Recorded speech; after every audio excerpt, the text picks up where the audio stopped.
So what I'm going to explain now, here, in this little clip thingy, all right, is 5 different ways that you can deliver usable shells to using Kaizo levels. So the goal would be to give somebody a shell as you're going in the level, so they can do a shell jump or something like that. The first is going to be super basic, and that's going to be the idea of just having a Shellmet on top of a Gopher. And this is not like a shell getting thrown at you, but it's more of like you being able to grab a shell quickly and jump and continue moving. So what they will do is they'll have a Muncher here, and you can place a cloud behind it so you don't die when you actually walk on it. You won't get hurt when you walk on it if there's a cloud on it. Or some people use these things, these semi-transparent backgrounds. They tend to look a little bit nicer if I go like this. But anyways, we put a cloud behind it, and then you're going to put a Gopher on top of it. Or really, you can put any enemy you want. But Gophers tend to look nice, number one, and when you jump off them, they die. A Gopher. They call it Monty Mole. I call it a Gopher. If you put a Hammer Bro, it'd be dangerous. You don't want to do that. Same with a Spike or whatever. I guess you could use a Galoomba, but then that's usable. You can use a Blooper as well. That'll work. But a lot of people use Gophers, use moles. You could use a Wiggler as well. Like if you want to use it multiple times, you can use a Wiggler. You can jump on it a couple times. But me, I like to just put a Gopher like that. There's 2 different ways that you can set this up. The one probably easier to see method would be to put that Beetle on top of the Gopher like this. And this, you'll see, I'll jump on the Beetle like that, and then jump on the Gopher, and I'll have the shell in my hands. And like I was saying before, that's in a case where, say, you want to do a shell jump. So you go here, here, and then you shell jump. And so that's how people will set that up. When it comes to, like, say, a double shell jump, it'll be set up like this. Which I don't like this, by the way. It'll be set up like this. This will be a double shell jump setup, and you'll hit this, go here, throw up, shell jump, and you'll have that set up. So you have 2 different ways of grabbing beetles by having Gopher Beetle on top of the Muncher, because enemies that are on top of Munchers don't move. So it's stationed right there for you. There's that way of doing it. A better way, a way that I like better, is to just put a Shellmet on top of the Gopher like this. And so what'll happen is when you turn the screen on, like when you start it, the Shellmet will be on top of the Gopher itself. So now I don't actually have to jump on it once to get the shell, or jump on it twice to get the shell. I only have to jump on it once. But as I was saying before, with just a Shellmet, you can't do like a double shell jump, because say if I go here and throw it up and then do my shell jump, I'll get the Shellmet on the second shell jump. So that kind of kills that idea. So in order to do a double shell jump when you don't want to have to jump on the Beetle first to actually have the shell be usable, people will deliver the shell to you. So they'll explode blocks, or there's a couple different ways that you can have blocks explode that will throw a shell down at you. And I'll go over that. Method number 2 is going to be blowing up blocks that the enemies are located on. A couple different ways you can do this. There's a lot of different ways you can blow up a block. The most common, I want to say, is having 2 blocks like this. I'm going to put a bomb in between these blocks like this. So there's a block, bomb, block with wings like that. And when you start the scene, it will immediately blow up like that, because this block right here with wings flies upwards right away as soon as the game gets unpaused. And so it crushes the bomb between the 2 blocks, and all of this whole setup will blow up. Why this is significant is because you can place an enemy on top of it. It'll blow up and turn over, and it'll be usable, right? It won't damage you. It'll be usable. You can use it to do a shell jump or whatever you're going to do. That's method 1. And this is probably the most common way, I want to say, that people use this. It's either that, or they put the enemy underneath the block like this. This right here is a little bit easier to set up. It's a little bit easier to direct where the shell is going to go, because it'll go straight down. And then it'll be placed on a Gopher like that. You'll jump, do a shell jump, and you'll have that going.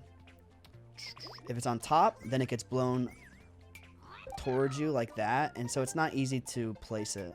You'd have to place something right here, and even then, a lot of times it doesn't get placed exactly on the whatever you're trying to put it on. So if I put it like this, it blows up. It's kind of off center, which isn't terrible, but it's not ideal. The second way of blowing up a bomb to blow up a block so you could get delivered a shell is by having something fall on top of it. A lot of different things can fall on a bomb to make it blow up immediately. Probably the easiest to do is a muncher. You'd have to place it up 2 blocks so that it's not on top of the bomb. Place it up like that, and bam. That drops like that because the bomb blows up immediately because the muncher falls. You can put a parachute on the bomb and then it's not stackable. And it explodes immediately. Another thing you can do to this effect is a stump. Chain chomp. So you go like this. Stump will crush it immediately. That will crush it immediately. Probably this little cannon will crush it immediately if it falls on it. Yeah. Basically, anything that falls on the bomb that crushes it immediately and makes it blow up will deposit this shell on this gopher and allow you to use it. This is probably a little bit more than you need. This is more than you want because it takes up a lot of room and it's kind of a complicated setup. In the same respect, you can have something on a rail run into it as well. Say if I go like this and put like a muncher on it,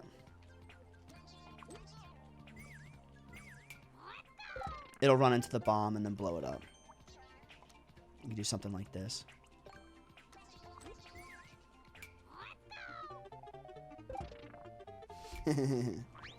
You can also use on-off switches.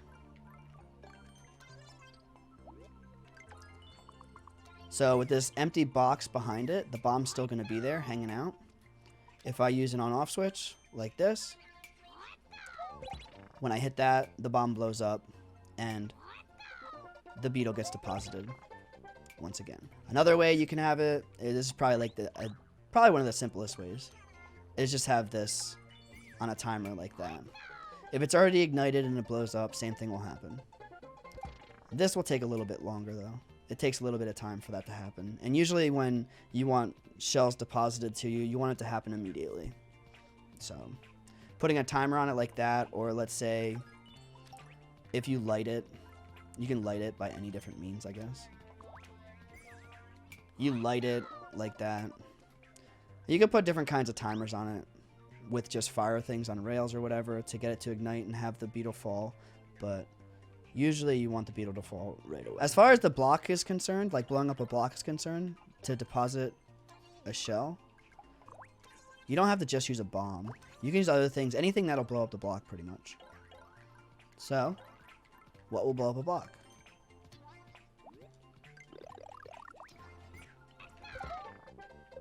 So the block gets blown up because of the thwomp. This is a kind of a complicated way of doing it, isn't it? Off-screen thwomp.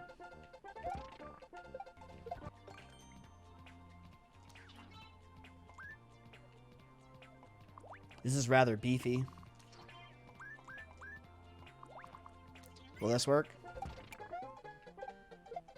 Yeah, this is one of the most more graceful ways of depositing a shell, in my opinion. We're going to use a note block like that. And we're going to put the beetle underneath it again. And we're going to put... You can use any item that'll hit the note block. So it could be like a mushroom or a star or... No, the mushroom's over here. One up's right there. Fire flower. You could probably use a Yoshi egg too. Fire flower is probably the best option because it doesn't move at all. It stays... It's still.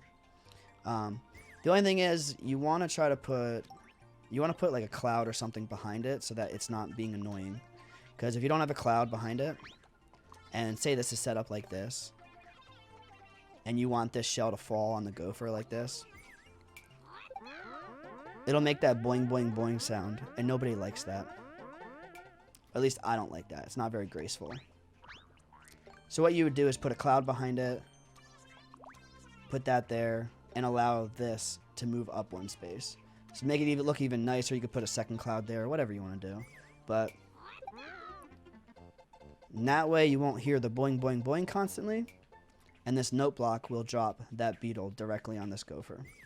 So in this setup, you can even put this all the way at the top of your level. Like that. and the shell will fall out of nowhere, and you'll be able to do a shell jump. It also won't shake the screen.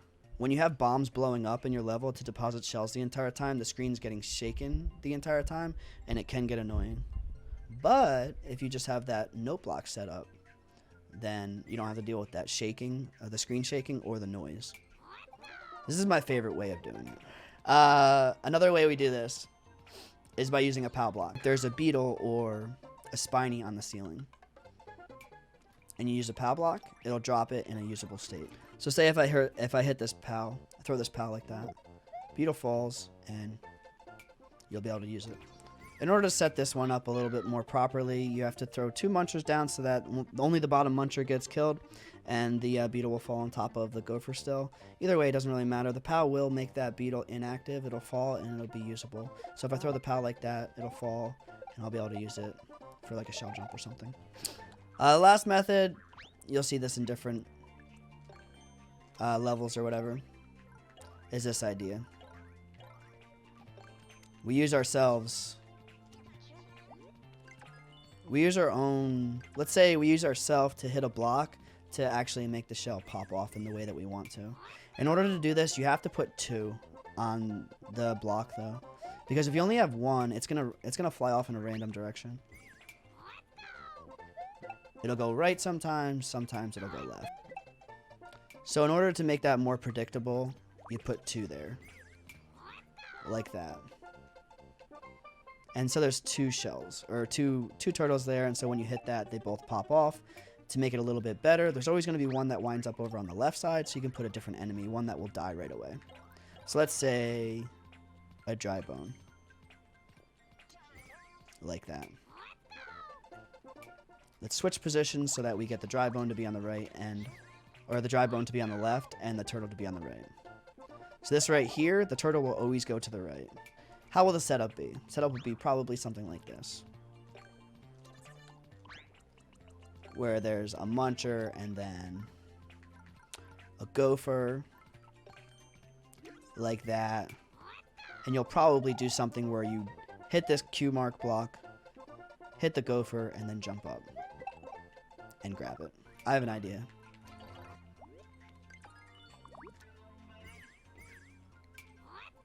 That'll work, because he won't throw a bone.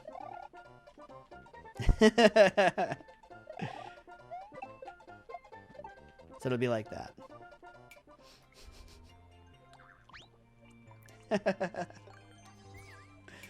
Can we use him too? Oh no, he walks off the edge. That's right.